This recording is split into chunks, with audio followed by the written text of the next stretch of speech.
Después de haber trabajado con los valores perdidos, vamos a hacer ahora la detección de outliers.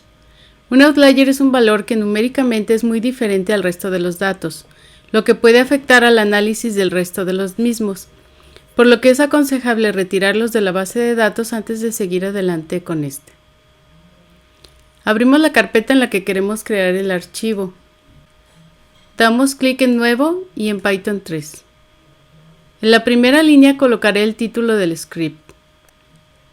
Le indicamos que esta línea no contiene ningún código de Python, sino que se trata de un texto. Y esto lo hacemos dando clic en Código, seleccionando la opción Markdown. Corremos esta línea y automáticamente se agrega otra línea, en la que voy a pedirle que importe las librerías que estaré utilizando para el análisis de los datos. El paquete NumPy se utiliza para hacer cálculos científicos, mientras que Pandas nos ayuda en el análisis de datos y Matplotlib en la creación de gráficos de muy buena calidad. A cada uno de los paquetes les estoy asignando un alias para no tener que teclear el nombre completo cada vez que los necesite. A NumPy lo llamaré con NP, a Pandas con PD y la función pyplot de Matplotlib con PLT. La línea Matplotlib inline se la agregamos siempre que queremos que nos despliegue las gráficas aquí en el notebook. Vamos a comenzar leyendo el archivo a analizar. El archivo que vamos a utilizar es el mismo que utilizamos en el video Detección de Outliers en R. Este archivo contiene el registro de las longitudes de los 141 ríos principales de América del Norte. Esta información la obtuvieron del Almanaque Mundial de 1975. Y aquí podemos ver las longitudes de los ríos en millas. Para ver cómo están distribuidos los valores, generamos un histograma con la función hist. Esta función la veremos después más detalladamente.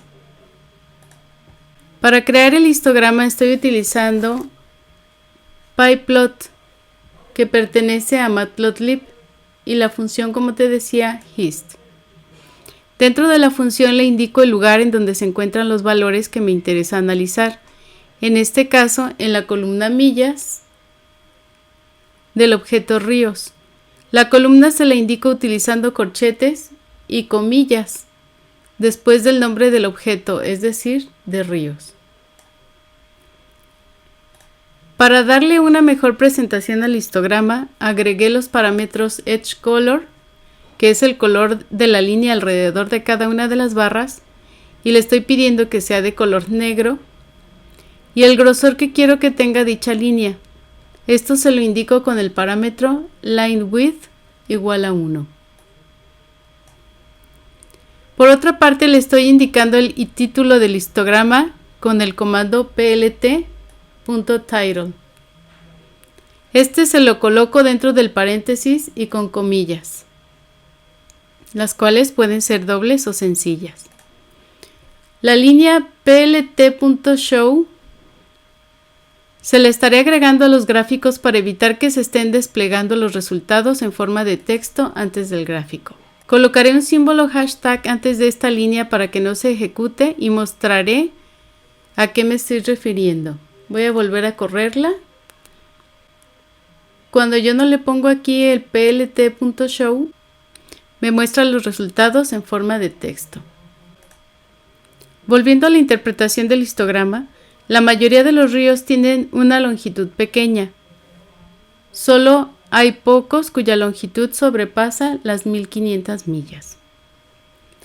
Para detectar cuáles son las longitudes que son muy diferentes a la mayoría, es decir, para encontrar los valores atípicos, también llamados outliers, en esta base de datos utilizaremos el gráfico de caja y bigotes, el cual formaremos con la función boxplot perteneciente también al paquete Matplotlib. Dentro de la función boxplot, al igual que cuando creamos el histograma, le indico el lugar en donde se encuentran los valores que nos interesa analizar, es decir, en la columna millas del objeto ríos.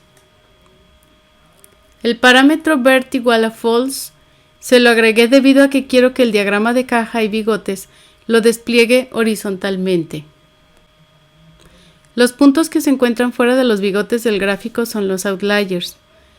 Para obtener los valores de los outliers, será necesario obtener el primer y el tercer cuartil del conjunto de valores contenidos en la columna millas del objeto ríos. Voy a correr este bloque de código para después explicarte qué es lo que hace. Aunque hubiera sido suficiente con obtener los cuartiles que te mencionaba, aquí estoy obteniendo además el valor mínimo, el máximo y la mediana. Para explicarte un poco más a detalle la gráfica de caja y bigotes. Q1 es el primer cuartil, es decir, es el valor por debajo del cual se encuentra el 25% de los datos, mientras que Q3 es el tercer cuartil y es el valor por debajo del cual se encuentra el 75% de los datos. Estos cuartiles son utilizados para crear la caja de la gráfica. En este ejemplo, el primer cuartil, cuyo valor es igual a 310, es el extremo izquierdo de la caja, y el tercer cuartil, cuyo valor es igual a 680, es el extremo derecho de la misma. La mediana, con valor igual a 425, es la línea roja que se ubica dentro de la caja. Para obtener los cuartiles utilizamos la función quantile, aplicada a la columna millas del objeto ríos. Dentro del paréntesis de la función le indico el porcentaje que corresponde a cada cuartil, 0.25 para el primero y 0.75 para el tercero. Una vez habiendo obtenido estos cuartiles, calculamos el rango intercuartil, que es simplemente la resta del tercer cuartil menos el primero. Este valor nos será útil al momento de determinar cuáles valores son outliers y cuáles no lo son. La mediana se calcula con la función median, el mínimo con la función min y el máximo con la función max. Los bigotes de la gráfica se determinan de la siguiente manera. La ubicación del bigote inferior se calcula restando 1.5 veces el valor del rango intercuartil al primer cuartil. Sin embargo, si el valor mínimo de los datos es mayor que este, el bigote inferior se ubicará en el valor mínimo. En este ejemplo, debido a que el bigote inferior calculado tiene un valor de menos 245 y el valor mínimo es igual a 135, el bigote inferior se graficará en 135. La ubicación del bigote superior se calcula sumando 1.5 veces el rango intercuartil al tercer cuartil.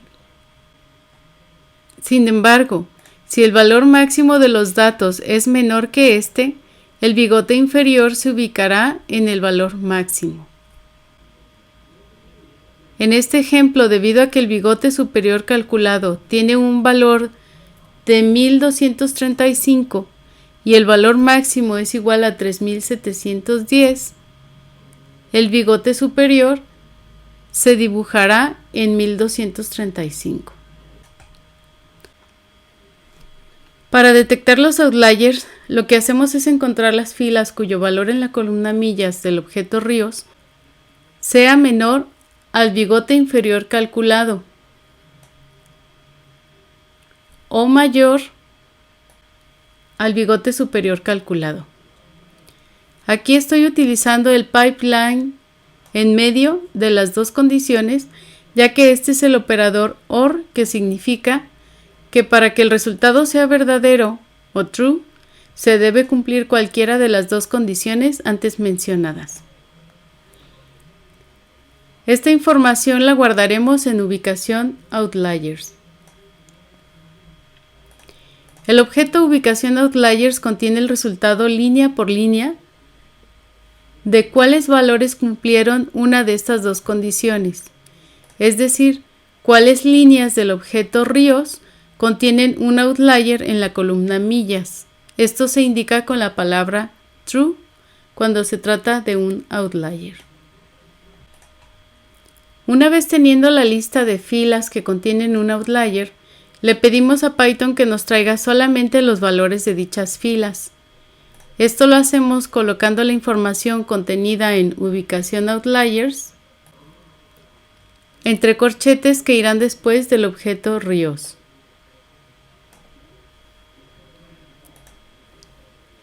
Imprimimos el data frame y vemos que solamente contiene 11 filas,